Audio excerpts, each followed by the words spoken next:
world we live in today and the problem with girls, etc., etc. The real problem with the world is that there's an epidemic of cowardice.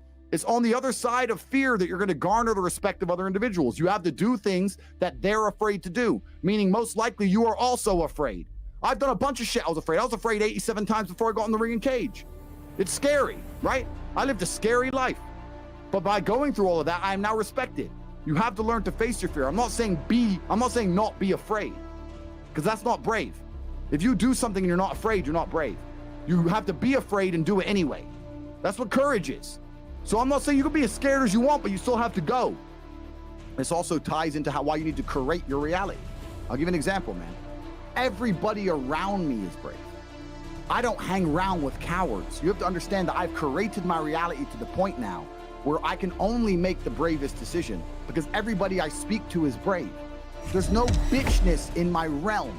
I'm rich enough that everybody I correlate my existence with, everybody I conversate with, is saying do the brave thing. There's literally no realm for being a coward. So how can I be the only coward in my peer group? Am I gonna be the only pussy amongst all the men I talk to? No.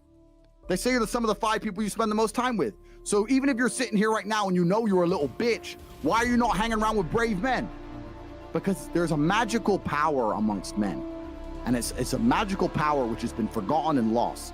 When you put enough men in the same room, there's a transference of energy that makes us feel invincible.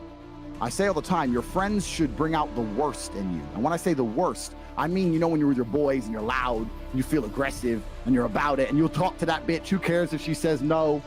They bring out the worst in you because you don't give a fuck anymore. Because what used to happen evolutionarily is when large groups of men got together, you charged at the enemy. That's what you did. You ran at the spears. Even in World War I, World War II, they ran at machine guns, screaming over the trenches. When men get together, there's a magical force that makes us feel brave, makes us feel powerful. So you should be around other men that make you feel that way.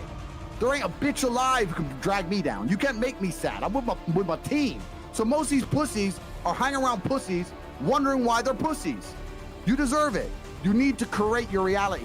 You don't even need to be brave enough to become brave by yourself. You need to be around men who are already brave. And you need to have enough self-respect to not embarrass yourself like Tommy Fury, like a little punk. You need to stick to the game. But this is the truth of the world we live in now. We live in a world full of cowardice. Bravery will take you pretty fucking far. Yeah. You're right? And that's what most of these people are missing. Because if you're truly brave, you'll have results in and of itself, but you'll also have all the motivation you need to upgrade your character to then have fantastic results.